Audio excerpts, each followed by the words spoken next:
for, just going to give you background about the host organization. This is HSB Global. We are aiming at supporting healthcare organizations to be able to, match up with the trends of AI and technology, particularly within the field of healthcare. And we do this because we realize that healthcare is actually healthcare is actually one very important, aspect of healthcare delivery that we need to get right. And so it only makes sense to really, see support with healthcare professionals all across the globe in upskilling them in relevant skills that has to do with AI and tech and this new technology that we are dealing with. So without any further ado, because of our time, I'm going to quickly introduce our first facilitator for the day, in person of, Liem, and I'm going to try to quickly read his bio to us so that we get to know who William is in person. So Williams, second, let me quickly pull that up. Sorry that I didn't do that earlier.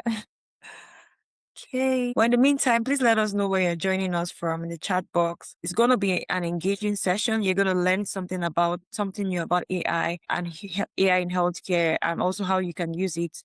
There's also going to be an interactive session for you to actually do some hands-on, engagement for this topic. So I'm sure we all had the agenda that was shared with us, but I'm just going to have to quickly read through the bio of our speaker today. William Liem is the Director of Research at the All Tomorrow Institute.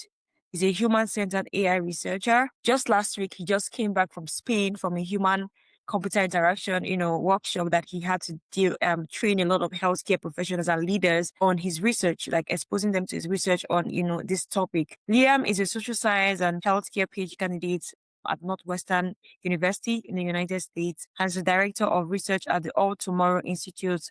He's a human-centered AI researcher. He explores how LGBTQ youth use generative AI to navigate identity and connection. And through partnership with organizations like the Planned Parenthood organization, William uses storytelling to co-design and help young people imagine how equitable, inclusive technologies can be built for healthcare. So I don't think there's any better person to talk about this topic, because he's a human-centered healthcare researcher and he designs healthcare solution, as part of his research. So William, without any further ado, I'll hand it over to you to just quickly introduce yourself again if you want to, and then let's dig into today's topic. Thank you. Sounds good. Let me just share my screen here. Can folks see my slide deck? Okay, perfect. All right. Hello, folks. My name is William. I'm a PhD candidate in social science and health, and also the director of research at Altamar's Institute, which is a nonprofit that uses storytelling and participatory design to reimagine how technology gets built for young people. My research sits at the intersection of human-centered design and health AI. So I look at how marginalized communities interact with AI systems and how we can make AI systems more responsive to their needs. So today, I want to use the lens of human-centered design to challenge some of the assumptions about what it means to build AI responsibly in healthcare. And my hope is that you leave today with a question that reframes how you think about every AI tool you encounter. With this question about not just whether it works, but who was it built for? And so to start off, I'm going to assume that most of you have heard the term AI bias, since it's a little bit hard to miss at this point. Just to lay the foundation here, AI bias is when algorithms produce unfair, discriminatory, or prejudiced outcomes, typically by favoring one group over another due to flawed data or programming. The model may or may not be technically flawed, but even when it's working as intended, bias can still cause real harm, and that's because bias isn't just a tech. And so I'm just going to I want to ground us in some things we might have seen in the news of examples of AI bias. So you might have seen things of AI tools that are diagnostic AI tools that are misdiagnosing Black patients at a much higher rate than white patients with the same conditions, because there isn't representative training data that was used to build the model. Or tools that perform worse on women because they were trained mostly on men. And also AI disproportionately discriminate against trans people, and the list goes on. And if AI bias enters through design decisions, so things like who built the tool, what data it learned from, and whose needs were censored, then design is also where we can intervene. And that's the premise of what we're going to build on today. And so I'm going to walk through an example of how someone might build an AI tool.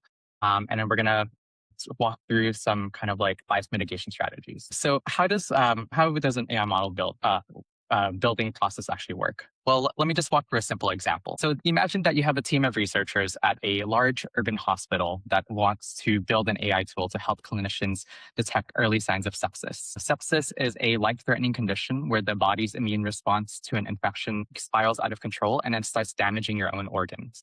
So time is very critical, and catching up early can be the difference between recovery and death. So the case and argument for an AI assisted tool is actually very compelling. The team pulls 3 years worth of electronic health records. So you can think of lab results, vital signs, medication histories, insurance status, zip codes.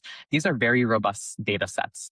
And they have over 500,000 patients in their hospital. So a lot of the data scientists are feeling, actually, this is pretty good. Then they take that data electronic health records to train this model, and they have clinicians, physicians, and other health staff label which patients have sepsis. So out of the 500,000 patients that they had, what proportion of them had sepsis? And let's train the model so that it can detect potential signs of sepsis more accurately.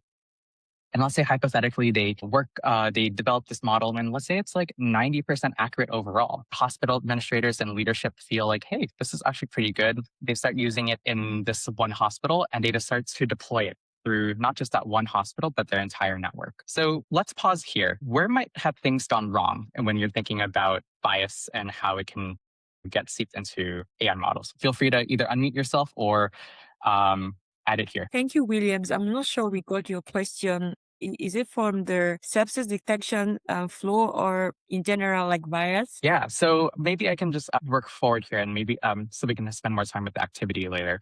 But some things that I'm thinking about where things could have gone wrong was when you're using this data set from just one hospital to train a model for an entire network, you might want to ask yourself questions around, was the data representative of all the patients this tool will now be used on? Whose judgment shaped those labels? We know is that physicians and clinicians trained the model, and they were the ones who oversaw it.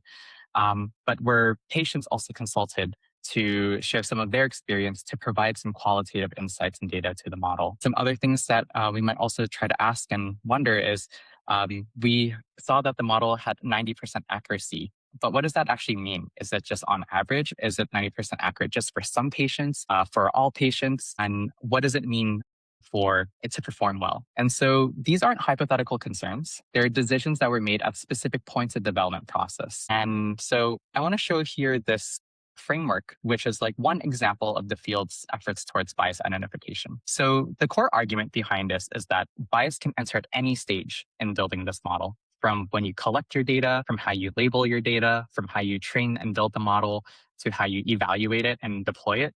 Bias can enter at any of these stages. And I think the really important thing here is that it's not just about how bias can enter at any of these stages, but it also accumulates. So if bias enters at the data stage in the beginning, and then you introduce more bias into the annotation and then more bias into the model, it can just keep growing and growing and growing. And so I think this is a useful map where bias enters, and it just really shows that it can compound and carry forward into that final tool. But I want to pause on something else before we go further. Looking across all these stages, so data collection, annotation, model development, evaluation, and deployment, what do they all have in common? Well, the thing that they all have in common is that they're all decisions, right? Someone had to decide, what data are we going to use to collect? Someone had to decide, this is how to label the data. Someone also had to decide, what do we optimize for? Diagnostics, for detection. Someone decided what good performance looks like. Sorry, it seems like someone can't see the slides. Should I stop and then share again? We can actually see your slide, but maybe you can do that, but I can see your slide. Okay, let me just stop sharing and try again. Okay, hopefully this will fix the issue. Here we go. All right. And so someone has to make all these decisions, right? And so all of this to say, bias doesn't just happen to AI tools, it gets designed into them. You might feel that data might be objective. You might feel that statistics might be objective, but there are design decisions that are made at every step of the way. This is why I think that bias is a design problem. And if it's a design problem, that means we can also intervene and make these choices to make it less biased, or maybe make the bias work for us. And so I've adapted here a table from industry standards and also a couple of different research papers where it shows all the different stages of AI and model building and where bias can enter. Personally added this yellow one at the top called problem framing, because I argue that this is actually the most important one. I think it's important because before data is collected or before any model is built, someone had to decide that there is a problem that you need to fix. There is a problem that AI could work for. And we'll come back to this table and the activity later that we'll do for the second half of this session. But I do want to flag the reflection questions in the third column here, because those are the questions I want you to be asking when we get to activity. For now, just notice how many different stages there are to building a tool and how many opportunities there are for things to go wrong. So with all of this in mind, what has the field actually done about it? So the field has primarily seen bias as a data and training problem. If bias enters through underrepresented data, then maybe just collect more representative data sets. In the example of gender biases, if it works better on men than women, then the majority of AI engineers will think like, oh, we'll just get more data from women. We'll collect more data from women.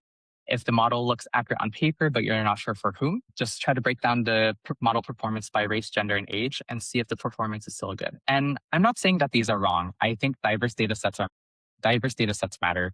Rigorous training matters. But if you look across all of these responses, there's a shared assumption that the problem is technical. And so because if the problem is technical, then the solution must also be technical. I do think that is part of the answer. That is not the full encompassing answer. And I'll show you why. So I'm going to complicate the picture a little bit and introduce some concepts from a very prominent sociologist and technologist named Bruha Benjamin, where she makes a provocation that challenges the desire for more data. So she says that when you build a tool on top of a society that already has a lot of inequities in them, sometimes the tools can just inherit those inequities. So introducing more data won't actually solve the problem. So let me give you an example here. This is more based in the US context. So in the US, we have a really strong history of different forms of racism, and I'm going to be focusing on medical racism here. In the US, there's been a lot of issues between Black patients and the overall medical system because of a lot of unfair experiments, a lot of unethical experiments, and medical mistrust. And so because there's this overarching culture of medical mistrust between Black patients and the medical system, oftentimes we don't see a lot of Black patients engage in healthcare, assuming that they have access to insurance, assuming that they have, like reliable healthcare. And so only some Black patients would access healthcare services. And then so as a result, because we have less patients from Black patients, there's sparse skewed training data. And so what we see here is that the AI tool that the data that this produces can then go into a more biased AI tool, which can refer to worse performance, higher rates of misdiagnoses, and then those failures can continue to deepen the very mistrust that started the cycle. So one argument is that if you just add more data without addressing the structural conditions driving that mistrust, you're not breaking the loop. You're not changing the cycle or system. You're just running the cycle again, but with just a bigger data set. Sorry. And so the point here is that diverse data isn't just sufficient. It's also the representation alone that doesn't tell you anything about whether the tool was designed for the right people in the first place. As one tech industry insider put it in her book, if the training data is produced by a racist society, it won't matter who is on the team, but the people who are affected should also be on the team. So basically what they're trying to get at is you can have a really, really good data set of representative of different races, gender identities, etc. And you can have a very diverse team. You can have clinicians, you can have hospital administrators, you can have all sorts of people working to build that AI tool. But if you're not asking the people who will be directly impacted by this, so think the patients, the family of patients, anyone who's using your AI tool, then you might be designing for the wrong thing and the wrong purpose. And so that's the difference between representation and specification. And this is why we need to be a little bit more specific when we say, what do we mean by a biased AI tool? Because in some ways, you can think that if you're training a tool specifically to detect low-income people for asthma, for example, you are biasing that AI tool for people with low income with asthma. And so it's really this balance about trying to get the right data set and also trying to be intentional about who you're designing for. And so I think what I'm trying to get at here is that you can diversify your data and your team and still build the wrong thing. Because the more fundamental question is, who is this tool actually for? And are those people actually shaping it? And so that's what human-centered design pushes us to do. And that reframes everything. So the goal, one key takeaway that I hope you take from this is that it is impossible to build a bias-free tool, and that should not be the goal. Every tool makes assumptions about people, and the question in whether those assumptions are intentional and in service for people is built for. And so designing equitable AI isn't just about removing bias, it's about being intentional about who your bias serves. So I really hope that you keep this question in mind as we do this activity for the next second half. But before we jump into the next second half, I want to pause here and see if anyone has any questions or comments that they'd like to share. Thank you very much, Williams. Does anybody have any questions? Please feel free to just to just unmute, or you could drop it on the chat. But in before anyone goes, I would like to ask a question. You said something that really, really struck me, that you think that we don't need more data. One would think that you need more data to train this model. So I don't know if you could like just touch a little bit more on that, so that we demystify that totally. Yeah, I think just to clarify, it's not that more data isn't part of the solution. I think that is definitely part of the technical piece of building a better AI tool. But I think there's also this aspect about, are we also designing this tool for the right purpose and for the right people? I think this is why oftentimes like a lot of like general purpose diagnostic health tools don't work.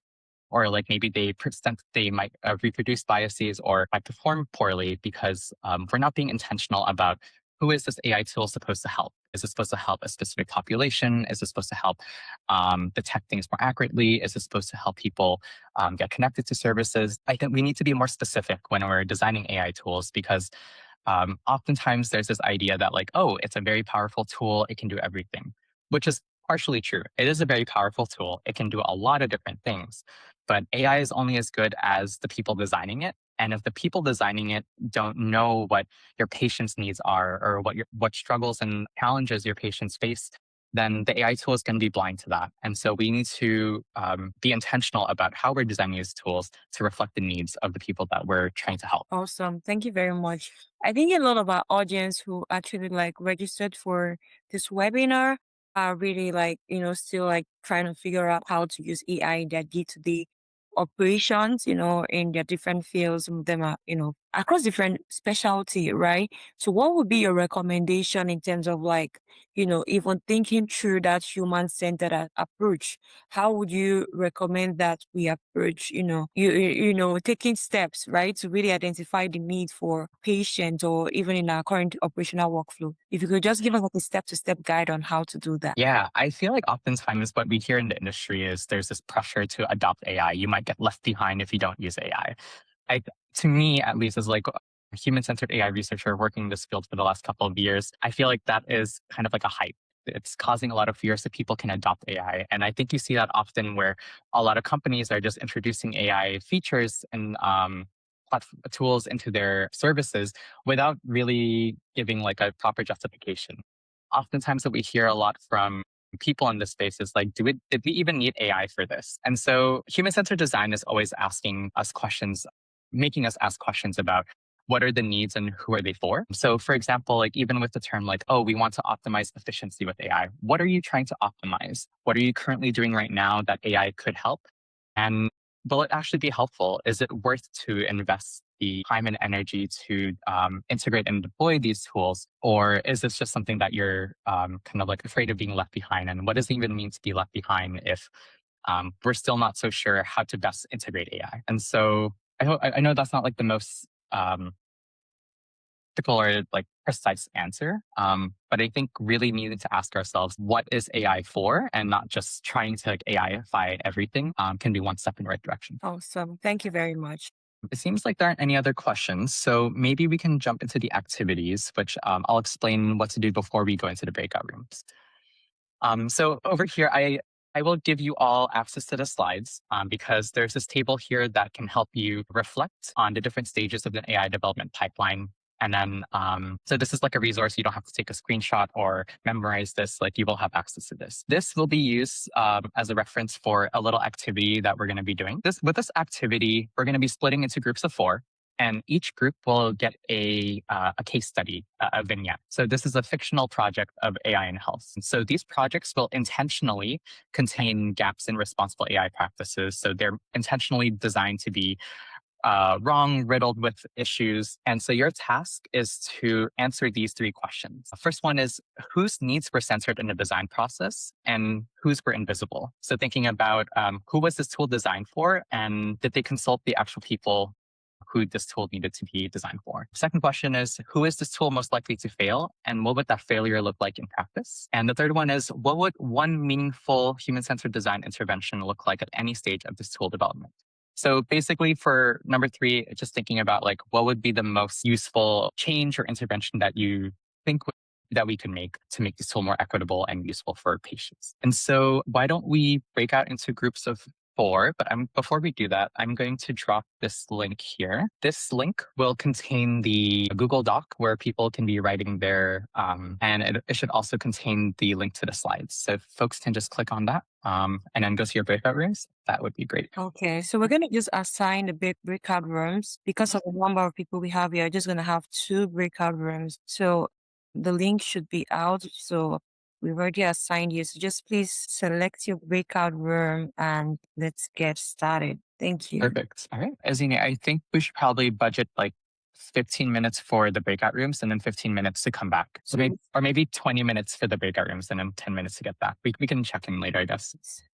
So are you in any assigned you to any breakout? I am. Am I supposed to join a breakout room? Oh, you don't have to. But okay. Once we have the link, okay, perfect. So I'm gonna join my breakout room now. Okay, sounds good. Hi, Williams. Please, are you there? Yes, I'm here. So people are saying you don't have access to the documents. I don't know if you. Let me just There is. here.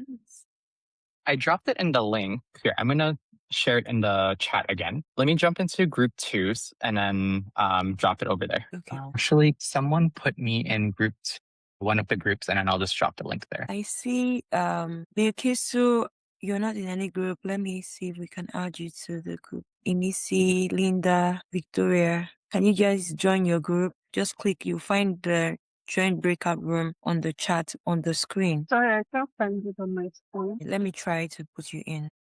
Azine, do you know if breakout 1 has the link? Yes, they do. Perfect. Breakout 2 also has the link, so we are good. I'm still having issues opening it. Can you resend it? Yes. I'll send it again in the chat. Can you try opening it again? So does everybody have access to the link? Does everybody have access to the link? Do you know? I dropped it in breakout room 2, and one person said they were able to open it, so I assume they're able to. Azine, Bilkisu still doesn't have a breakout session. Would you be able to add them? Yeah, I'm trying to see how to add her to the breakout. Kisu, can you see a stuff on your screen that says breakout 1? No, I can't. Give me a second. Sorry for the technical issues. Hello. So we can't find this is from group 2. We can't find the case study or the slides. So we see the questions, but we don't see the slides. The slide should be in the link in the Google Doc, but let me drop the link here again. I'm sorry, 1 second. If you open the Google Doc, you find a link. So if you click on that link, it should take you to the slide. Yeah. And the case study should be all the way at the end. I think it is slide 25. Would you be able to just check and see? Got you. Okay. Yeah. Could you take me back to my group? Okay. Let me see my breakouts group. You already assigned. Can you see it on? You can't see how to join? No, I can't see how to. Let me see. Oh, yeah, I can. It's just Bilkisu that I'm trying to figure out how to add her. Because I'm trying to. I think she joined after we had assigned. Okay. Can you try now? Are you in? Can you see it? No.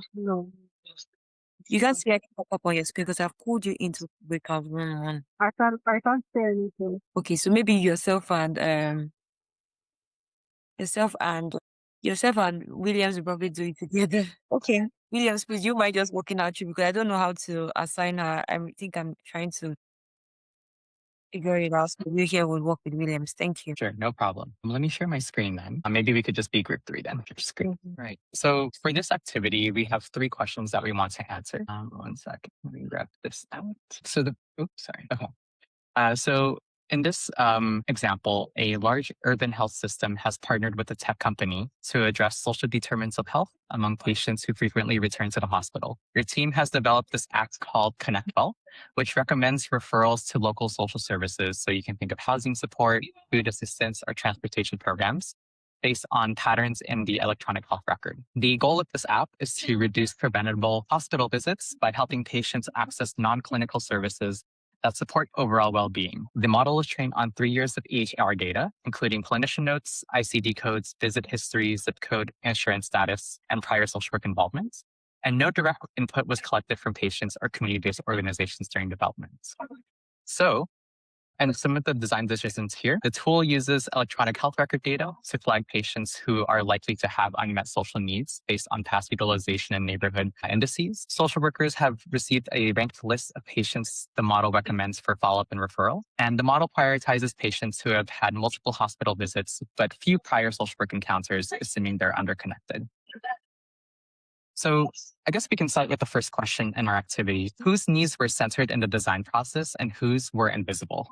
Why don't we start there? Yeah. Like who, I guess like who is this designed for? Whose needs were centered in the design process and whose were invisible? So in other words, who is this for? Like who is this app for? Okay, for Sorry, can you repeat that again? Patients who, who visit the hospital regularly. okay, so patients who receive healthcare regularly. I'm curious, did we do any sort of needs assessment? Did we ask these patients what their needs were in trying to design this AI tool? Finish my understanding. We make sure I will use the patients. Sorry, your mic isn't clear, Vilkisu. Maybe would it be easier to maybe like type it out? Because I also see Linda, your hand is raised. Yeah, I think we are really having problems in group 2. We don't seem to be able to see the slides. We've clicked on the link and it's not popping out the way yours is popping out here. So we're pretty not able to do anything. I see. Okay. I'm gonna drop the link here in the chat again. Can you see if when you click that, what happens? When I click it, it opens up, and then I go to where it says slide link. I click on the link there on the top of the page, and you just have a slide that just shows up, and it doesn't pop up. So it doesn't, you're not able to navigate through it. You're not able to even see properly. It's telling you that your screen is too small and stuff. So that's the struggles we're having. Are you on your phone right now? No, I'm actually on a laptop. On a laptop. Okay. Yes. Let me try to share a different link here. Comment. Okay, I'm going to drop a different link in the chat. Can you open this link and see if you can navigate that? Okay, I see this one. So how do I now get this back to the breakout room? I can copy the link or what? Yes, bring the link with you to the breakout room. And then make sure that everyone can have access. And if people don't have access, feel free to come back here and let me know. Okay, hold on a second. Azine, do we want to just double check to make sure breakout room 1 also has access to the slides? Hi, Will. Yeah, hi. Yeah, please, can you take the slide back to group 2? That's we're looking at, so that I can screenshot it, because we don't have, in group 2, we don't have access to this scenario. How about you take a screenshot here? This is for group 2. Exactly. Thank you. Hey, Azine, are you there? Yeah, sorry. Azine, are you there? Is anyone here from group 1 by chance? Bilkisu, do you want to try working through this again together? Yes, I'm fine. Okay, cool. Yeah, so the question that was asked before is whose needs were centered in the design process and whose were invisible. So if we're thinking about creating an AI tool to help people get connected to housing support, food assistance, or transportation programs, how do you think we should, ask them what their needs are, and how do you think we should design this tool to meet their needs? Can I get a minute to think about it? Yeah, sure, no problem. Also, for folks who are in this main room, this is just an activity for all of us. So if folks have ideas or want to chime in, feel free. This is an open discussion. Hey, Bilkisu, welcome back. Do you have any thoughts on the question? And if it's easier to respond via message, feel free to just leave it in the chat. Azine, are you back? So I will tell my team to come back very soon. We're almost here. So are you guys done with your group? I think we had some technical issues. So group 3, unofficial group 3 wasn't doing it. And I went to breakout 2 and I didn't see anyone there. So I'm assuming there were some technical issues. Yes. So we didn't have someone to guide them there. I think it's just myself and you. So but breakout room 1, we're writing our answers now, and then we'll be back in 2 minutes. Is that too far? Or should we just come back? We can just come back, and maybe breakout group 1 can share what they thought about and what they wrote. Okay, perfect. I'll just see them. Okay, so we're back. Right. I'm curious if group 1 wants to share what they talked about. If you all were able to work through the activity together. Let me share my screen here. Did anyone from group 1 were you able to work on the activity? Yes, we were. Domi, do you want to go on our behalf, because you're the one who read the case study? Thank you. Sure. So I know in our last 3 minutes here's how I would think about this problem. So there's this nonprofit that is trying to create a chatbot to give teens an easy way to manage their stress, anxiety, and identity-related struggles. It's supposed to design to fill care gaps, especially in rural areas. So rural areas where you don't have access to healthcare or therapists or counselors or any sort of support programs regularly. And so the way that they wanted to train this AI chatbot was through publicly available online forum posts. So you can think like Reddit.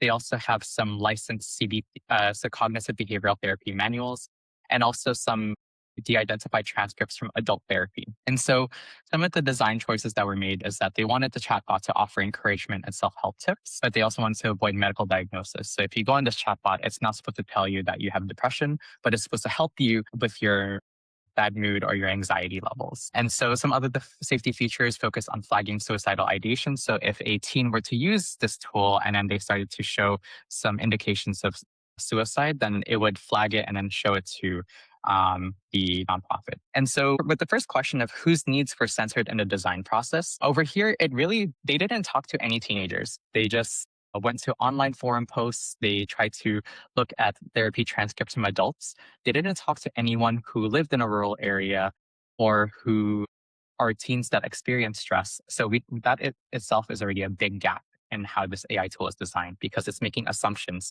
about what the population's needs are. For the second question, who is this tool most likely to fail and what would that failure look like in practice? I really think this is most likely to fail teens because, again, you're training it on adult data. You are getting your data from online forum posts like Reddit, and you're not talking to teens. So I don't think this will be very successful in being able to provide teens stress management or anxiety management. So I think going back to the question of what would one meaningful human-centered design intervention look like at any stage of this development, I think the most important thing here is the problem scoping. What is the problem that we're trying to address, and who do we need to talk to address that? So I know we're at time here, and I apologize to everyone for the technical mishaps with the links, but I hope that at the very least, when you're thinking about designing AI tools or using AI tools, you want to ask yourself, who is this for? And how can I ask them so that we can tailor the tools to their needs? All right. Ezine, do you want to have any closing thoughts that you want to share? Absolutely. Thank you so much. This has been a very great, insightful session.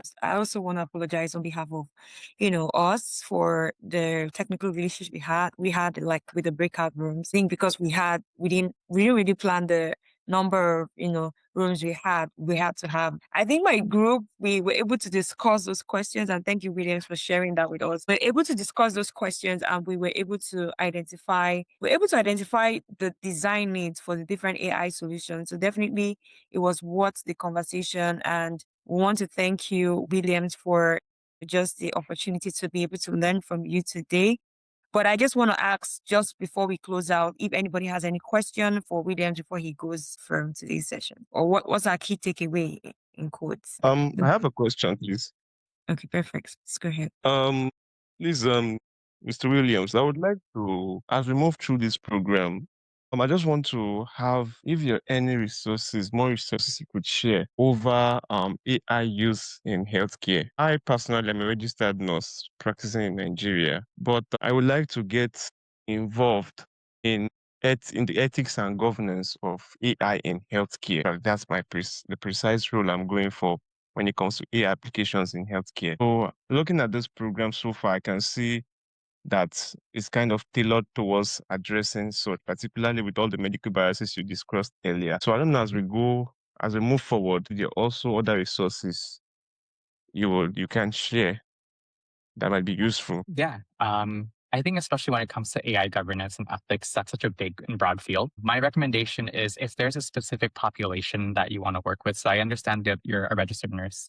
And so maybe if there's a specific health condition that you work with, like maybe, for example, diabetes or HIV or literally anything around that, and like maybe a specific population, I'd imagine there might be some AI governance kind of like groups out there that might exist that work within that intersection. Like personally for me, I work with AI and youth. So some of the spaces that I sit in are predominantly US focused, but they are also more focused about like youth related topics right now, which are the most important ones are chatbot safety, suicide prevention. And so for me, when it comes to AI governance and ethics, what that looks like is working with psychologists, working with teachers, working with parents to come up with like guardrails for AI chatbots, but also understanding why are teens going to chatbots in the first place. So that requires us to talk to school districts, to talk to teachers, to make sure that they have adequate support so that chatbots don't feel like it's their only resource for support or their last resource for support. So sadly, I don't have any specific tangible directions for AI governance and ethics, since that usually comes from different types of like groups that come together to work in that space.